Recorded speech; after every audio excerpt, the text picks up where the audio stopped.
All right, so today we're going to top everything off by with searching and sorting by covering the last piece, which is going to be searching and sorting in C on custom structures. Right, everything that we presented up till this point, we were using, integer arrays and stuff like that. So what happens when we have an array of, say, structures of faculty elements like we were studying before? Remember, we are online, so if you have any questions, go ahead and post to Piazza or to the YouTube live stream. I'll see either one. Anyway, I've already set up ourselves up here with an array of faculty. Just to remind ourselves of this structure that we built. I simplified it so that we don't have a city, state, or office. We just have a first name, a last name, an NUID, a height in meters, and then the date of hire here. And the date of hire, remember, that was another structure, which was a year, a month, and a day, all modeled using integer values here, right? So what I want to do is I want to go ahead and sort these 10 faculty here. If I were to go ahead and run this, we'll see that it's printing out in the order that I put them in, right? So me first, then John, Jane, Margaret, Grace, Alan, Paul, Robert, Zooey, and Joel here, right? And it's printing them all out in order.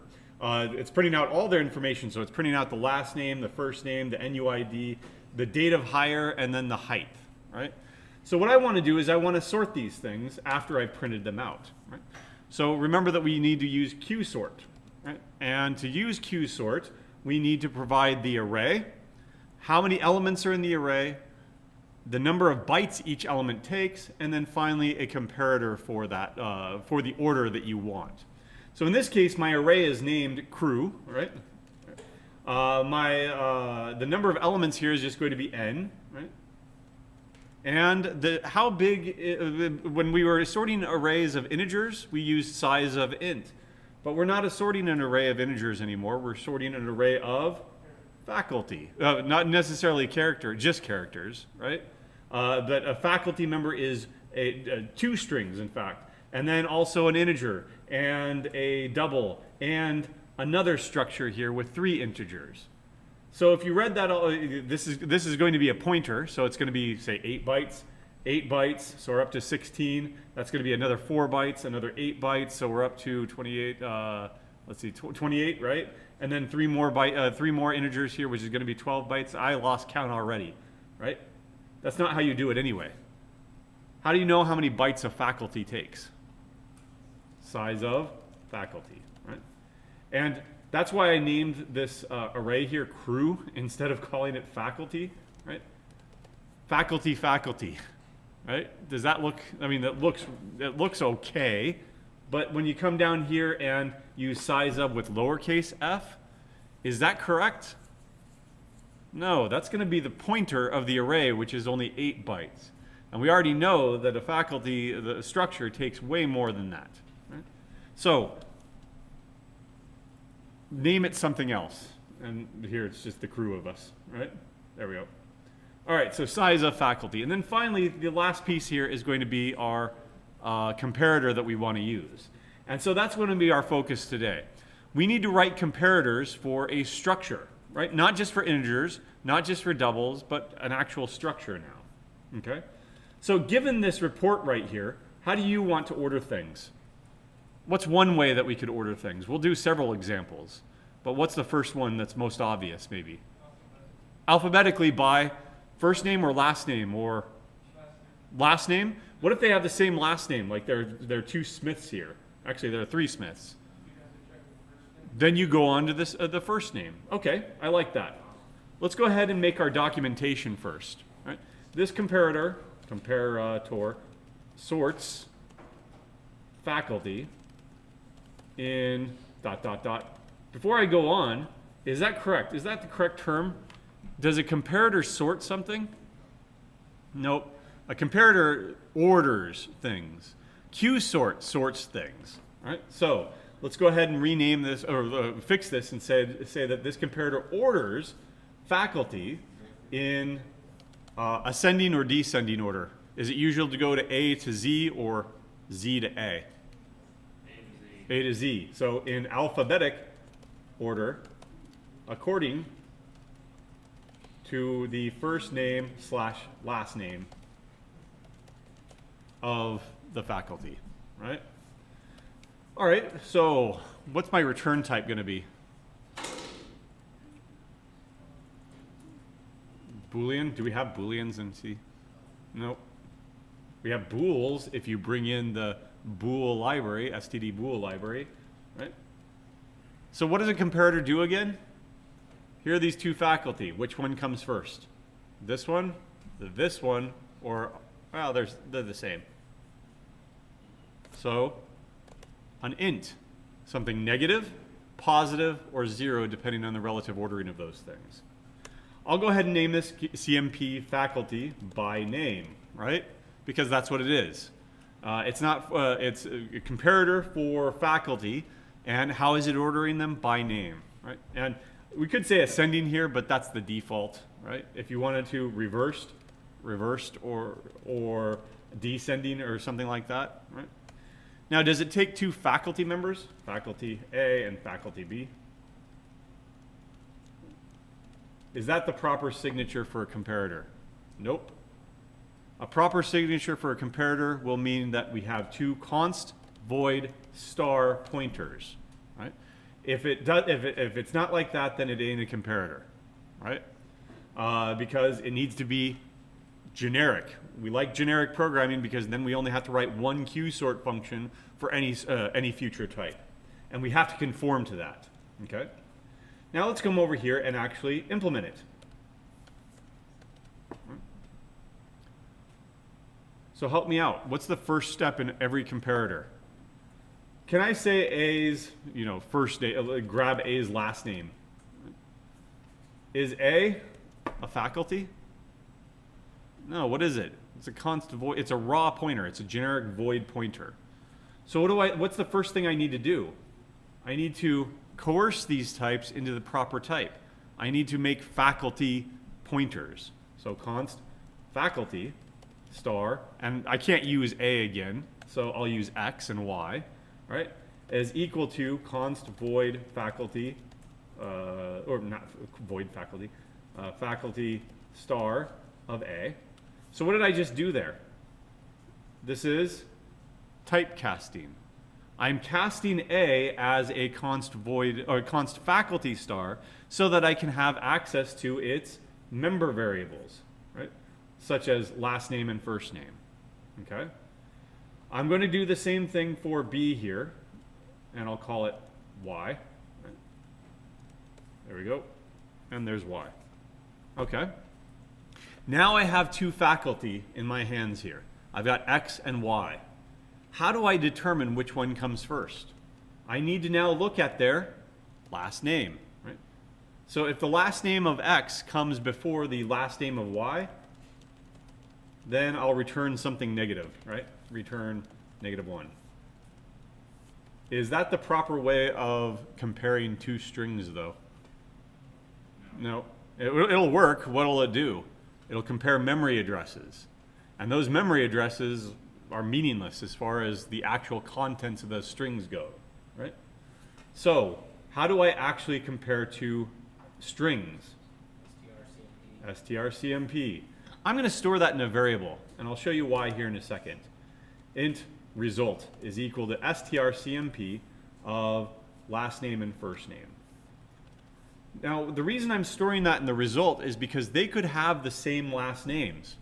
If I have Smith and Smith, what will strcmp end up returning? 0, because they're the same. If it's 0, what do I need to do? I need to now, Smith, Smith, Smith. What do I now need to do? I need to look at their first names. So if the result is 0, then I will break a tie by looking at their first name, right? Result is equal to strcmp, X's first name, and Y's first name. There we go. Otherwise, if it's not 0, then I know that we've got albatross and zoo, right? And we already know what an order on those should be. And so I'll return result. Suggestions on cleanup there? Do I need that else statement at all? No, why? Because if I change result, then I can just go ahead and return it. Right? Okay, I like that. Let's see if it works. Right. So if we order them, if we sort them by faculty name, then we should get a different result here. I'm going to print both of them. Oh, strcmp, did I not? What? Let's see. Oh, no, it's there. What are you complaining about? Makes no pointer cast. Oh, I mistyped it. It's not less than, it is comma. There we go. All right, there we go. And now when I run this report, there's the original order, right? Burke ... whatever it was, and then where does it all start here? I should have printed a couple of empty lines or something, but there we go. Burke, Dano, Hamilton, Hopper, Pattison, and look at the tie there. Joel and Robert. Who comes first? J, right?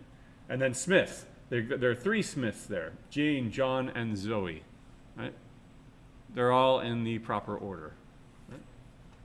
Okay. Let's come back over here and think about another order. Right? Print all faculty, printf, end line, so that it's nice and clean. There we go. So to resort by, what's another way that I could sort these things? By what? This is, let's do the date, but it's not the date of birth, it is the date of hire, right? So which order do you want? Do you want the most senior faculty first? In other words, the oldest date first and then the newest date down here, or the newest faculty first and then the oldest faculty down here? Which one? Either or? Doesn't matter? It doesn't matter. Why doesn't it matter? What if you want the other way? Write another comparator that simply just swaps them around. So we'll go ahead and try. I don't know what we're going to get out of this, first of all.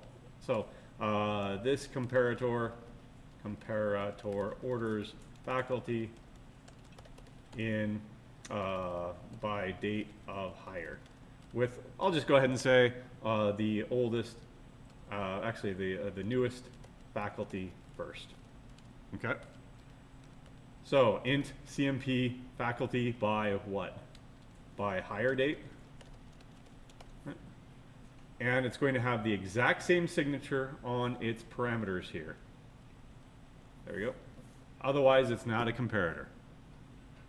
Okay. Come down over here. And let's go ahead and implement this now. Exact same pattern as before. I need to typecast them so that I have access to the member variables, right? And I'm using them, I'm treating them as actual pointers here and not dereferencing them. And that just means that I'll have to use the arrow operator instead, right? Okay. So I need to find out who is the most senior faculty. What did I say? Newest first? Newest faculty first. Okay. So in other words, 2022 should come before 2000, right? How do I get access to that? How do I get access to X's hire date? Well, let's look at the definition here.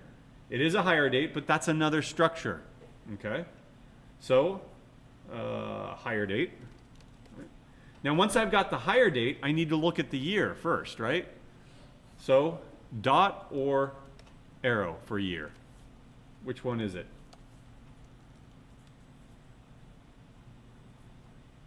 So again, we've got a pointer to a faculty member, but once we've got that faculty member, is this a pointer to a structure? Right there? Nope, that's a regular old structure. And when we've got a regular old structure, what do we use? Dot. Right? So dot year. Right? Okay. If X's hire year is greater than Y's hire year, the hire date year, then that means that X comes first, right? So they're in order, and I would return something negative. Else if, same thing here, but reversed, if it is less, oops, then I will return something positive. return something positive, +1. Right? Else, return 0. Except that, should we immediately return 0 here? Somebody was hired in 2010. Somebody was hired in 2010. But one person was hired in May, and another person was hired in October. If there's a tie in the year, what should we go look at then? Month. And if there's a tie in the month, what should we look at then? Day. You know what? That sounds really, really complex. What if we were to make another comparator just for the date? Right? Let's do that first. Okay? So int CMP date. Newest first? So it'll be date most recent. There we go. First. Most recent first. Let's go with that. Okay? So now what we're going to assume is that we don't have faculty, because we could have another object that is like an order, an Amazon order. And then we have a purchase date that has also used this date structure. We could have a person structure or a student structure that has a date of birth that has also used this structure. So we don't want to assume that it's a faculty member anymore. We want to assume that it's a date. Right? So I will copy the same code up here, but instead of assuming it's faculty, I'll assume that it's date and date. There we go. Date and date. There. And now, because I do have a pointer to a date data structure with those 3 variables right there, I do use the arrow operator. So let me go ahead and write out some code here. Int result is equal to, how do I compare to integer values?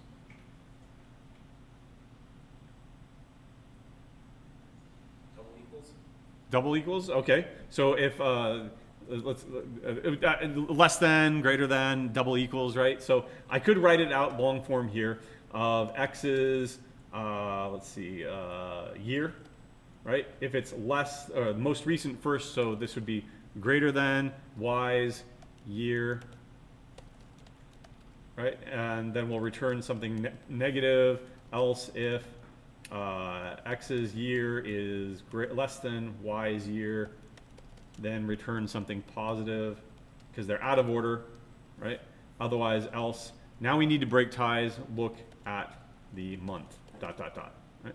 So we'll go ahead and try it out with the long form here of if x's month is greater than y's month, then return -1. I'm following the exact same pattern that I did above, but for the month. X's month is less than y's month. Return something positive. Else, now I've got a tie in both the month and the year and the month, and so I go to the day, right?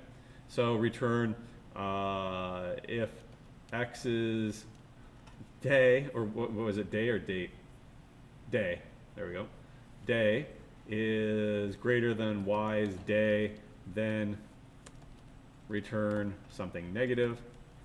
Else if x's day is less than y's day, return something 0. Something 0. Positive, excuse me. Otherwise, finally, there's nothing really out left to compare. So at this point, you return 0. So, nested, nested, nested, nested. Is there a way to simplify that code? Probably. Let's go ahead and leave it for now and see if it actually works before, right? Working code is probably better than simplified working code, simplified broken code. Let's say that. Right? No, we could not.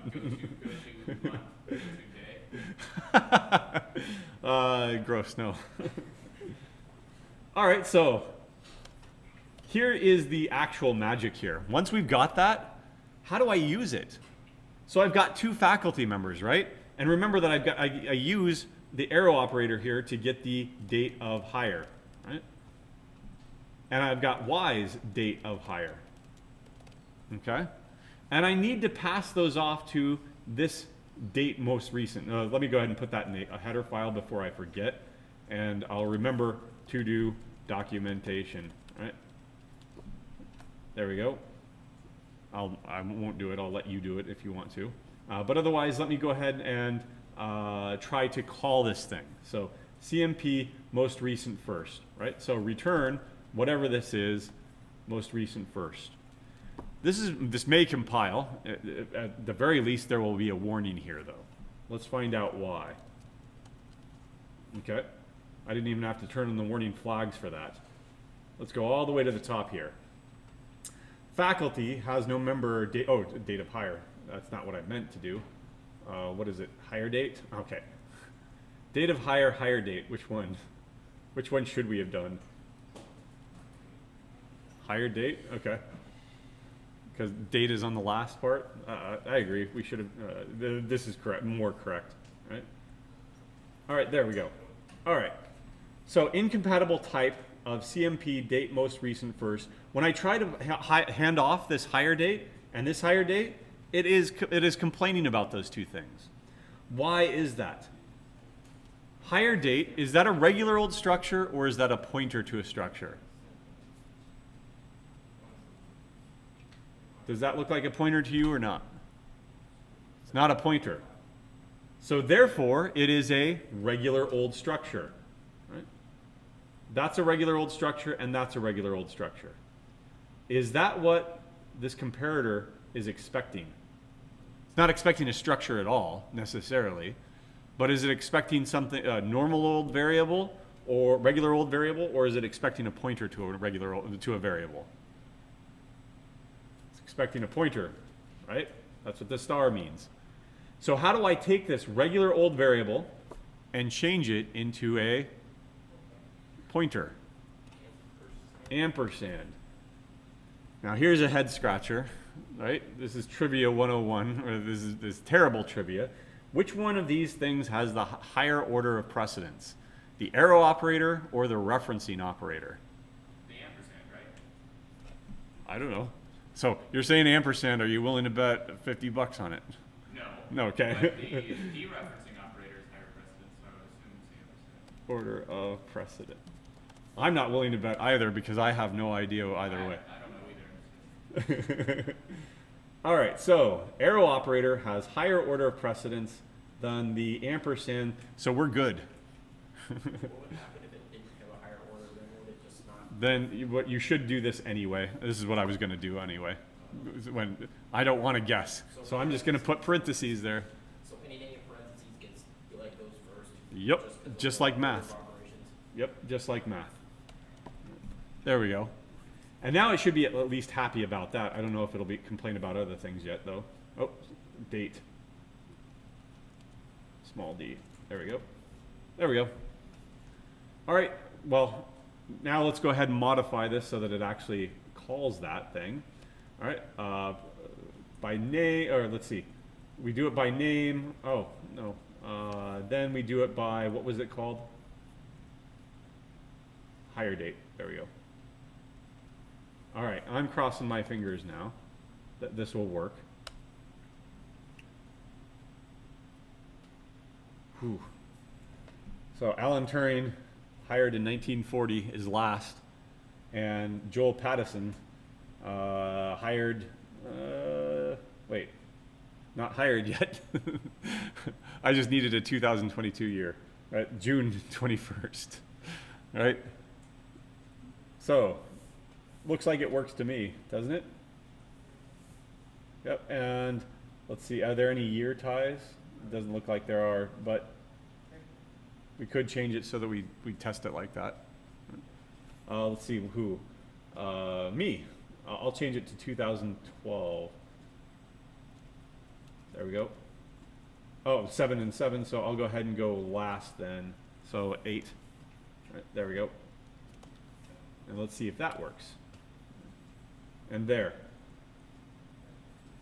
Most recent first. Most recent would be December versus October there. Or August, I guess, sorry.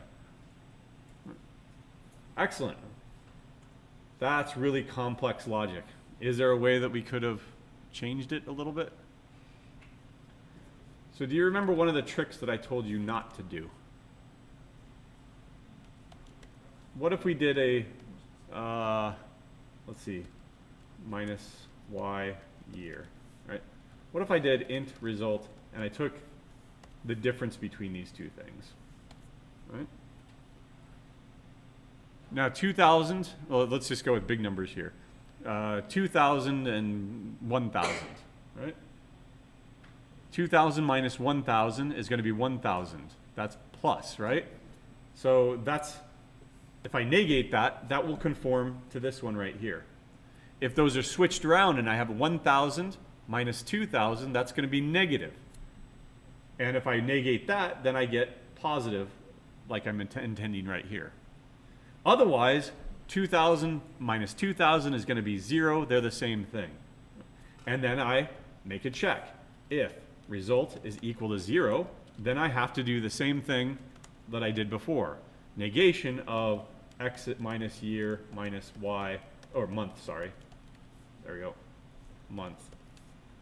Now, if the result is still 0 after taking the difference of the 2 months, then what do?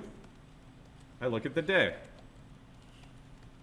Result is equal to the negation of x day minus y day. There we go. That looks a lot cleaner. But should we be doing that? Why did we not do that before? What if they're very large numbers, or very in magnitude? So 2 billion minus negative 2 billion.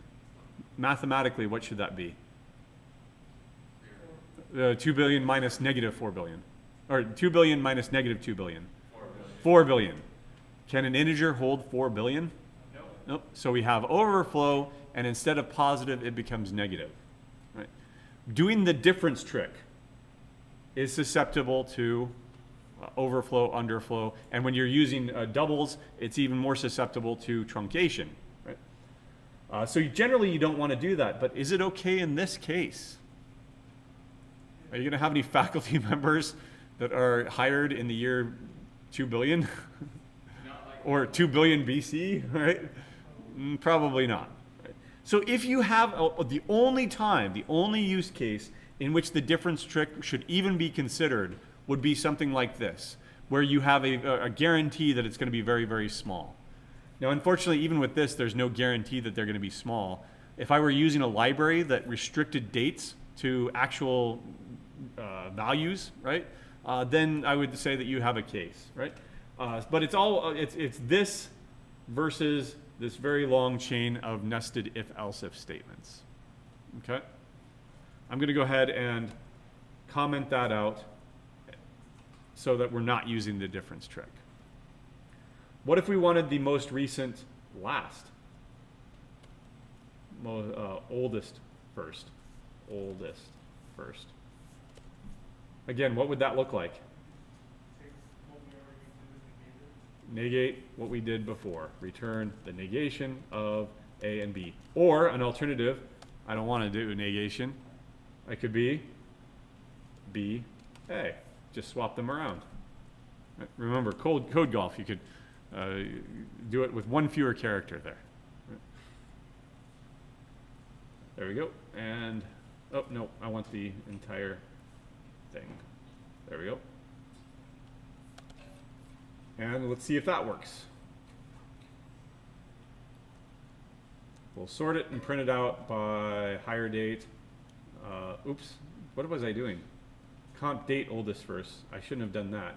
I should have done CMP. There we go. And then hired date descending. There we go. That's what I should have done. And then we call that other one there so that I don't have to do the date.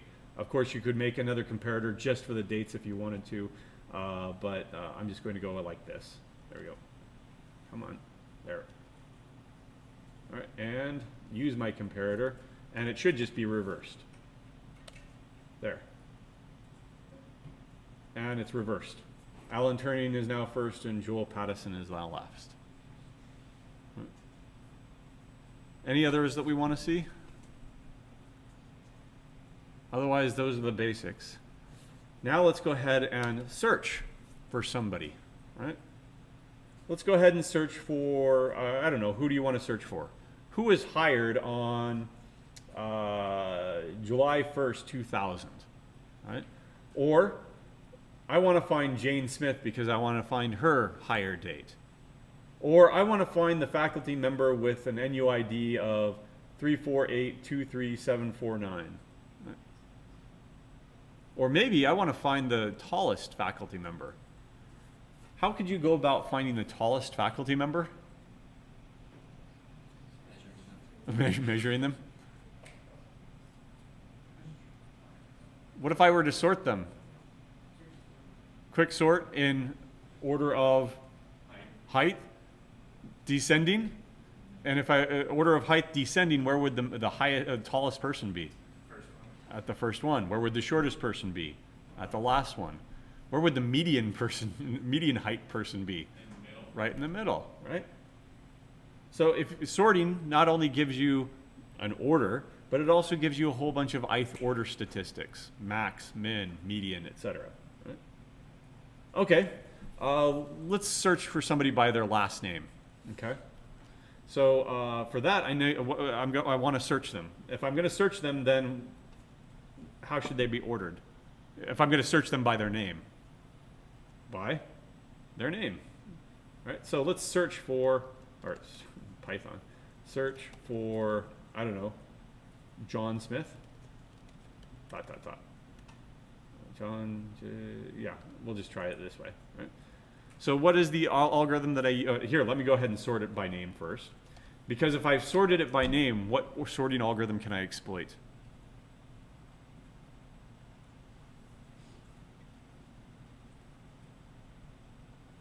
I could use linear search, and then I don't have to care if it's sorted or not, right? Linear search just starts at the beginning. Is that it? Is that it? Is that it? Is that it? Until it gets to the end. It's an exhaustive search. What's the other type of search, though?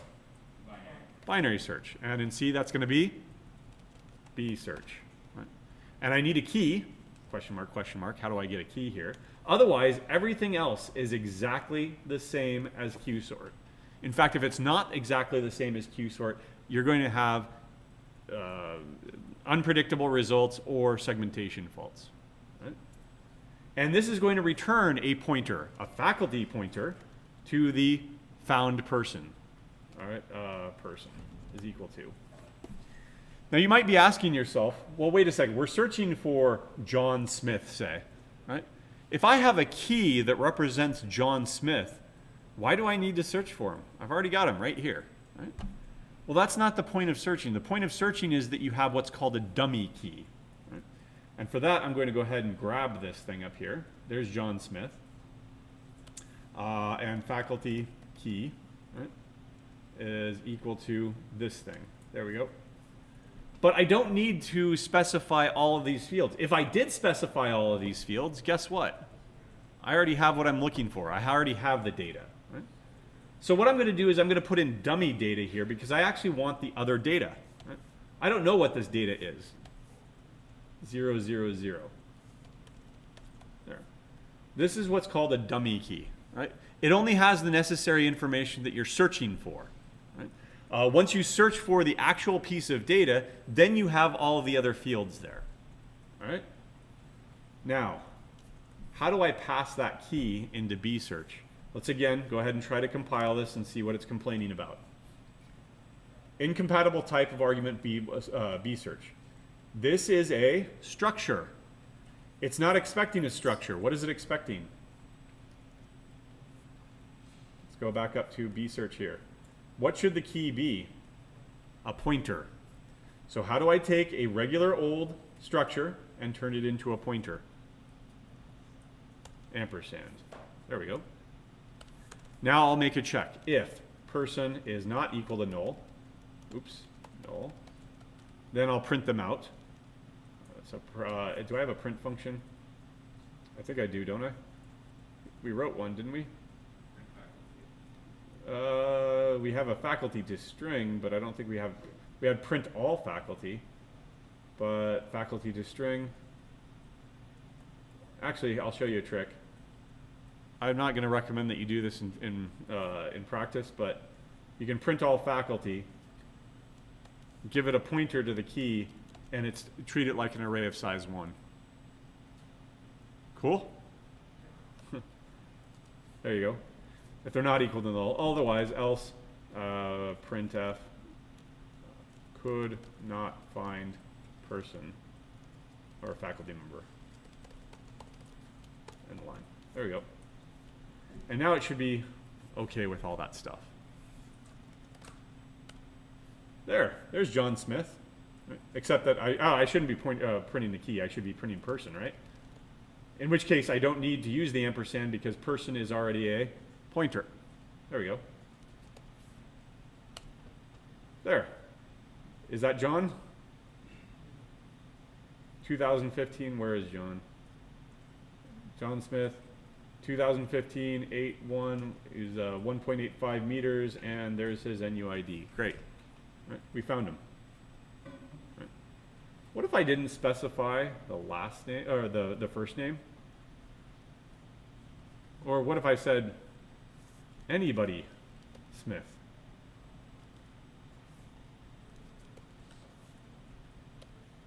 Couldn't find the faculty member. Why? Is there anybody going to be named anybody Smith? Do you see anybody anybody there? No. So if you want to do fuzzy kind of searching, what would you need to do? You would need to make a separate comparator just for the last name. But if you did that, guess what? You could get Jane Smith, John Smith, or Zoe Smith. Right? You didn't specify the first name. Or you could make it so that you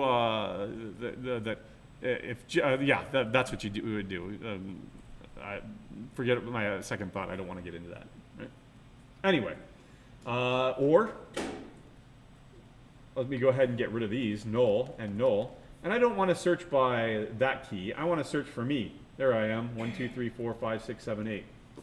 I want to search for the faculty member with that NUID. Guess what's going to happen here? Well, once I spell null correctly. There we go. So you're searching for somebody in an array that is sorted by name and that you are searching by their name, but their name of the key is null. What would you expect to get out of this? Seg fault. Why? Because I am comparing null to some other last name, John Smith's last name, Smith. And can you compare those? No. You could go back to the drawing board and, where's the name? Most recent first, where's the name? There, by name. And what you could do is you could accommodate for that, right? You could do some null pointer checks here first. So you could, consider checking for null. Right? Now you have a decision to make. So if you've got John Smith, A through Z, right? Where do the nulls go? Do the nulls go first or do they go last? You just have to be consistent about it, right? So if I'm comparing, say, Smith to null, I'll go ahead and put null first and return something negative. But if I want them to come last and I'm comparing Smith and null, then I'll go ahead and return something positive, right? So consider checking for nulls. They go first or last? Right? And that's just an aside there. But if you are going to search by an NUID, then you should search by NUID, right? And have we written a comparator for that yet? Nope. So let's go ahead and do that. So CMP faculty by NUID. NUID. There we go. And here I am going to do the real quick difference trick because NUIDs are only 8 digits. The maximum value that it could ever be is going to be 9 digits, right, when you double that up. So I will return x minus, x is NUID minus y's NUID. Again, in general, do not do that, right, because it is susceptible to overflow. But down here, what I'll do is order it by NUID, search it by NUID, and now I should be able to find myself here. I need to put that into the header file. There we go. Now I can run it. There I am. All right. Any questions on searching, sorting structures? All right. Well, if you watch the video series and if you read the chapters, there are alternative ways of doing this stuff. Instead of having an array, here, let's see. Instead of having an array of structures, you can have an array of pointers to structures. If you want to get into that, great, go ahead and try, but be very, very careful because you're going one level deeper, right? I have not shown that at all in class, and I would not recommend unless you really wanted to challenge yourself and screw around with some things, and then do the pointer arithmetic in your head, that you stay away from that and you just do what we've done in class here so far. Right? An array is nothing more than a pointer, and it's all contiguous. But if you're interested in arrays of pointers for your project or something like that, you can do that as well. You just have to be very, very careful. Right? All right. No questions on searching, sorting? No? All right. I don't have any other examples here, so let's go ahead and talk about the end of the course here. First of all, I saw the sign when I was coming in, fill out your course evaluations. Evaluations. I have no idea how it works here. A month ago or so when they set them up, I pointed out that this course was not on the list. They said, oh, it will be, don't worry. And then they never got back to me. So has anybody received a notification for the course evaluations for this course? I think I got an email, but every evaluation I've filled out so far has been like they hand us a paper. And College of Engineering ones? All of them? well, I think that's just Those for are all like the TA evaluations. That's what I wanted. So as far as automated course evaluations, let me log in real quick and I'll see if this shows up. You should have received an email from the Canvas system to do it. Yes. Oh, you did? I have an email. It doesn't say per class. It just says here is our external system. An external Please log system? in. It's bluera.com, UNomaha. Blue, a big blue button? No, BLUERA.com. Okay. All right, so I'm still crossing my fingers that they weren't lying to me a month ago when I told them that this course is not on the list. If it happens some other way, great, but whatever. Anyway, if you can fill out your course evaluations, please do so. Please be thoughtful. I do pay attention to those if I eventually get them. And be constructive with your criticism. If there was something that didn't work, let me know. If there's something that did work, let me know that too so that we can retain that. It turns out that I will be doing this course in the fall. We are recruiting for some TAs as well, so if you're interested in that, we still have some slots there. Some differences that I'm thinking about doing are putting everything 100% on code post.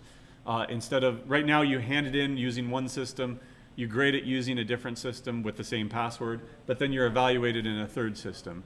So I was going to collapse all of that just down to one system. From your perspective, it seems like, well, yeah, one system is better than three, but it's not as versatile as the first two systems. Unfortunately, you can't do fuzzy comparisons. So for example, if you output pi is 3.14159, and it was expecting pi is actually a 3.14, right? Then it'll fail it. And I don't like that about this system, but whatever. I'm also considering, instead of, there wasn't that much traffic on Piazza, I'm considering moving over to CampusWire or STEM Ed. I'm reviewing both of those. What do other classes use for their online forums and discussion? Email. Discord? Oh, Discord. All right. I mean, if you want something that the most students will use, I mean, Discord would be Discord the best probably. option. Yeah, Discord. There's always an unofficial Discord with every class, but pedagogically, you're not allowed to ask or answer anonymously or post privately unless you establish your own channel. So, or DM somebody. So that is a must-have feature, and that's why we don't use Discord officially, right? Of course, I'm on Discord. You should join the, even though you're UNO students, you should join the UNL School of Computing Discord just for the fact that they post, internship opportunities in both of them. All right, and then the other one, the other major change was what? Oh yeah, it's actually not a change. It's just something that I didn't do in this semester because it was too late. There is a textbook. It's an online textbook called ZyBooks, and it's auto-graded. It is an interactive textbook. I think it's only like 30 or 40 bucks, so it's not going to break the bank. But that we are going to be using that in this course in the fall. What you do is you read, and then you answer some multiple choice questions, answer as many times as you want, and then it posts your grade for that just before class. So those are the major changes that are coming anyway. If you want to, comment on those changes, I'm still going to go over a live stream. I'm still going to do a bunch of other stuff. Everything else that we've been doing, same basic content, etc. C still, right? But make sure that you're filling out those course evaluations so that I know what did work in this slightly different offering of this course. Right? As far as Dead Week is concerned, so Dead Week. There we go. Monday. What do we want to do? And is anybody anybody interested in doing the running again? You're the only one. I mean, I would be, but if it's during Dead Week, I probably have a lot of other stuff that. All right, well, it'd be on Monday. You don't have to. Yeah. Well, that's what we're going to do in class. We're not going to run in class. that was after. So what are we going to do in class? Run. I'm not going to grade you on your running either. Or you can just run while you give the course. Oh, okay. Sure. One of our old department chairs would talk about how his favorite time to talk to an old dean, not an old dean in his age, but a previous dean, a couple deans ago, was to talk to him on a run because he ran a lot better than the dean, and so he would not be out of breath, and he could talk to the dean without the dean responding, so he could get everything in that he wanted to tell the dean, and the dean was and not being able to talk. So it was a power move. Anyway, Monday. We can do a review then too. We can definitely do a review both days, right? And that'll be that will either be a previous midterm or what I usually in the fall semester. What I usually do is first couple of days of Advent of Code. So if you've ever heard of Advent of Code, here it was from 2021. You have daily exercises here. I'm not logged in, but otherwise I think I completed the first few days as review in a class of generic programming tasks. Right? We can at least look at it. Right? This one is you're given a bunch of numbers in a file or whatever, and you have to find the two numbers that add up to a certain amount or something. Or no, here it is. So you go from 199 to 200, that increased, but then you go down to 200, decreased. What you have to do is you have to count up the number of times it increased, minus the number of times it decreased, or something like that, right? So something really, really simple. We can do something like that, or I can bring old midterms. In the past, I've sometimes adapted Advent of Code for midterms. Yeah, go ahead. So as far as the final goes, will it be longer, shorter? It'll be same length as the midterm. Same length. I mean, well, it's possibly a little bit shorter or with more starter code, simply because it's only 2 hours instead of 2.5 hours. Okay. Right. And I'll tell you right now that I told a couple of people after that it involves Wordle. Wordle Unlimited. You're not going to be playing it. You're not going to be solving it. You're not going to be doing anything with the game itself. You're going to be doing some crunching, some data analysis in order to come up with a strategy according to the rules that I give you, right? So if you're not familiar with Wordle and you are planning on taking the final, then make sure that you play it a couple of times. So I always like to start out with ideas because it has 3 vowels and 2 common letters immediately. If it's green, that means that the letter was in the correct spot If it's gold, that means that it's correct letter but wrong spot. And if it's grayed out here, that means that that letter's not in the word. So give me another word here. Sides. Side. There. There we go. S is in the correct spot now. I, E are not in the correct spot, but I know that E should be here or here, and that I should be in one of these three places. So, slide. Okay, so I've got 4 of those letters, so it would be S-L-I something E. Slime. There we go. Yay, I won. Right? So it always involves 5-letter words, and it involves the more common words. So you're going to come up with a strategy for the first play in Wordle for the final exam, and I give you like the reports that you have to produce. Right? But we also give you a little bit of starter code. If you do plan on taking the final instead of doing the project, bring all of your code with you. Right? You might have written a function or two that you can cut and paste and reuse that function throughout the entire semester. Make sure that you're bringing in corrected code, though. Right? All right. So yeah. For final time and location, is it going to be based off like the final schedule, or is it? Gonna Yeah. What that is. Okay. Oh. Okay. Fine. UNO Omaha final exam schedule. Okay. I have it in my calendar. I guess I don't have it on the. All right, so meeting times are Monday, Wednesday, and Friday, but we meet at 1:30. Yeah. So officially, there we go. It would be. What's the difference here? I have to go up to find out what the headers are. Final time and great. Oh, okay. So final time. Pay attention to this one right here, not that. There we go.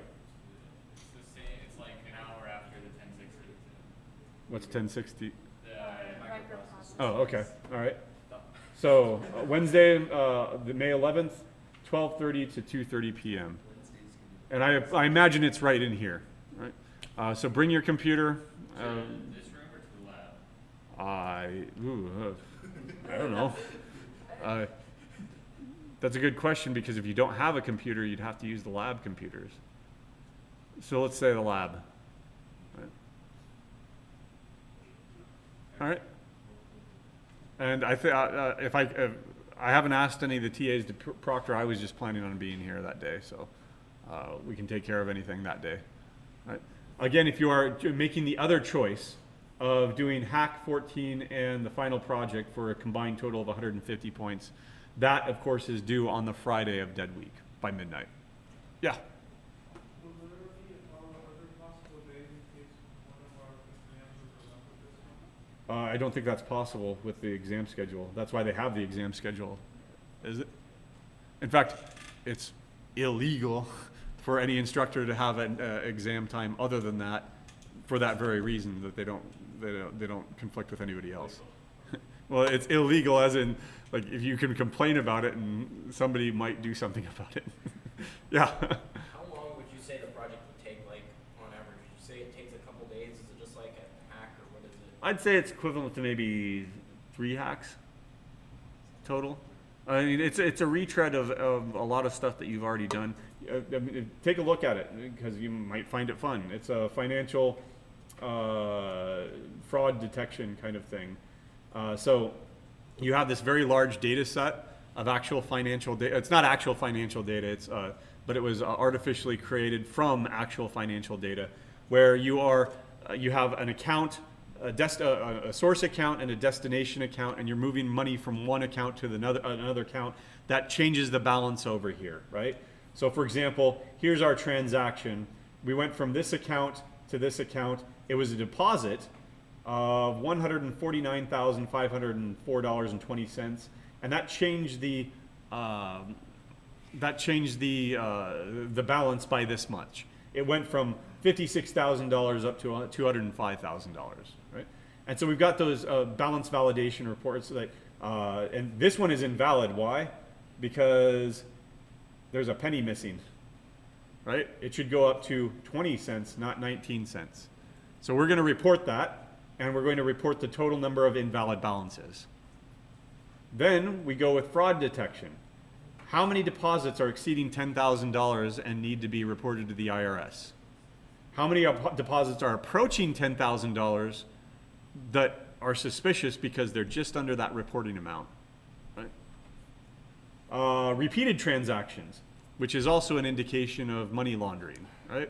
So this one is going from the same account to the same account in the exact same amounts over and over and over again. Now those could be payments, but we're going to take a closer look at that. You're just reporting these things. Benford's law. There's a nice little financial, or it's actually a mathematical law that says that the most common frequent, the first most common frequent digit is 1.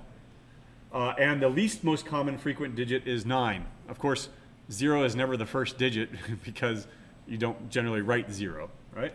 And it follows this frequency here, right? It follows this natural frequency, and it's found that it follows this Benford's law here of a logarithm, right? And the reason that you can use this in financial asset, fraud detection is because if somebody just makes up numbers at random, it will not follow this frequency. And so you can, that's how Benford came up with it. He was trying to find, fraud, trying to detect fraud. And so he studied, how the distribution of the first digit in any number.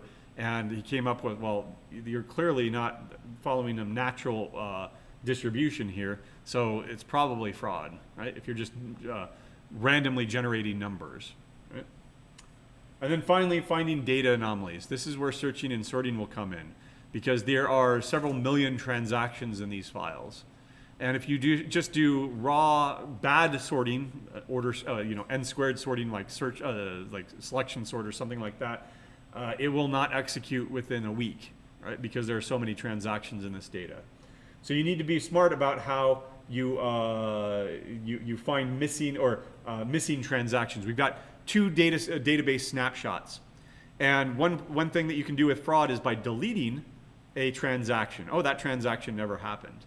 But we've got 2 database backups, and we need to find the differences between them, right?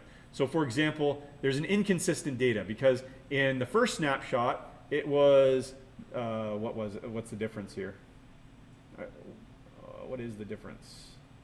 I don't see the difference immediately. Is it $5 difference? Yes, $35 instead of $30. Somebody went in there and changed it, and we're going to find out why, right? Because we're detecting the fraud, right? There's inconsistent data from B to A, or there's missing transactions. There's this transaction in database B, but it was not in A. Somebody completely deleted that one. And so you're going to report on all that stuff, right? Hack 14 basically gets you started. That's not what I wanted. Hack 14 gets you started by designing a structure to model these transactions, and then you write code to process a file to load all these transactions up, and then the actual project is producing those 5 reports, right? So that's the project. So do we have enough? Like, do we know enough now to like? Yeah, we're done now. Okay, so this was the last. Yep. Okay. Because you're going to want to search and sort structures, right? Okay. And we're not collaboration with nobody. Is Yeah, no collaboration. Unlike regular hacks, no collaboration on this or the final exam. So we're not allowed to ask like. Oh, you can ask questions of the TAs and each other too, or you can ask high-level stuff like, for example, Valgrind is telling me that I have an invalid write of 1 byte on line 57. Right? You ask somebody, what does that mean? Well, maybe you should look at line 57. So you're allowed to like ask TAs and other people. Just Oh, yeah. Like, as long as it's just not other people in this class. Yeah, I mean, at a high level, right? You could, and you can even come up with strategies at a high level, like, well, how did you find all those inconsistent reports? Well, I sorted and used B search, binary search. Right? I sorted the first one, sorted the second one. I'm telling you the answer right now. Actually implementing it is another story. You sort them both, and then you use B search to search for each one. Okay. Yep. There was a question over there. Yeah. When you say the That's that Friday of Dead Week. Right. It says. Oh, okay, is there something wrong? On the grader, it says that it's due, the project is due, oh, never mind, it's the 11th. I thought it was due next Friday. Next Friday would be the what? At first I thought it was, never mind. Okay, all right. It's supposed to be, yeah, the last day of the hackathon will be an attendance optional work day. So you can work on it on next Friday. I don't know. I assumed that it was Friday. If that's not the case, then we can look it up here really quick. It says it's due May 11th. All right, there's no due date on Hack 14, so project, oh, there's no due date. Okay. In the website, it's due May May 11th. 11th? What is May Wednesday, 11th? So that's when everyone has their final. Oh, okay. So you have all the way to the final day, I guess. I'm willing to keep that. Okay. Yeah. So, Cal 5. So, That's year 5. Cal 2022. All right, so the 11th. The same day as your final. Right before your final, probably. Yeah. So as far as the hack versus the final, my understanding is there's some kind of trade-off there between difficulty and time. Yeah, I mean, I wouldn't. I don't know about difficulty. It's the final is definitely going to be simpler because you have to do it in 2 hours. I would say that the project would take more than 2 hours. I don't know, maybe up to 10 hours would be my estimate. So there's it's more of a stress versus, time. Like you've got 2 weeks or whatever it is, literally 2 weeks now, to do the project, right, at your own pace. If you got it all done tomorrow, then great, you're done with the course. Versus the exam, which you will only see the day of, right? So it's more stress versus not stress, summative versus formative, whatever. So choose your own adventure. And both of them are the same, equally weighted, so it's 150 points out of 900. So that is what, 16% of your grade, 17% of your grade.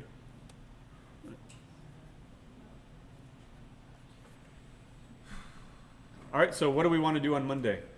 Review? yeah. All right, I'll come with a couple of exams and signed into Advent of Code, and we'll do whichever one you want first. Yeah. Is it possible if you go over kind of like the common mistakes people do in like labs and hacks too? Let's see. I do every week, don't I? For example, there's hack 11 results. So the common mistakes there were improper error handling, lack of header documentation, those are just things that we're still seeing. What about there's hack 10 results. What were a lot of issues, incomplete, just not writing things entirely for that one apparently. Let's see. Not running Valgrind would be another one, right? That you can, if you're having a segmentation fault, right? Make sure that you're running Valgrind, and that'll tell you exactly where it's failing and why. Not necessarily why it's failing, but that'll tell you, at least let you scope it down and find something. Let's see, hack 9. What about hack 9? Not null, with respect to strings, not null terminating strings, right? Bad math or bad algorithms in the length split function. So taking a floor instead of a ceiling or something, that was it. Some basic, still missing header documentation, et cetera, et cetera. So those are the common mistakes. I don't know. One common mistake that we also see is not reusing code, right? You write code, why? To use it. So again, if you've got if you come to the, if you've got, with either the project or with the final exam, if you have written code in a lab or a hack, right? Reuse that code, right? Don't reinvent the wheel. If we've given you code in a lab or a hack or in class or something like that in the notes, use it, right? We want you to use it, as long as it's correct. Any other questions? No? Okay. So review, maybe run. I'll come dressed, but if nobody's here, then I'll go home and run. Right? I can run around a lake instead of all the fumes here downtown. Right? Lake Flanagan, way out west. Right? Yeah, west. Otherwise, on Wednesday, we'll do more review as much as you want. And then finally, the Friday is a help session in the lab. Again, you're not going to have a lab or a hack. The TAs will be there, though, if you have any questions and want to stop by and just set aside that time and work or something. Once you start the project, or you're committed to the project? No, if you show up to the final, I'll assume that you're doing the final. Okay. But you should make that choice clear because we're not going to take the best one.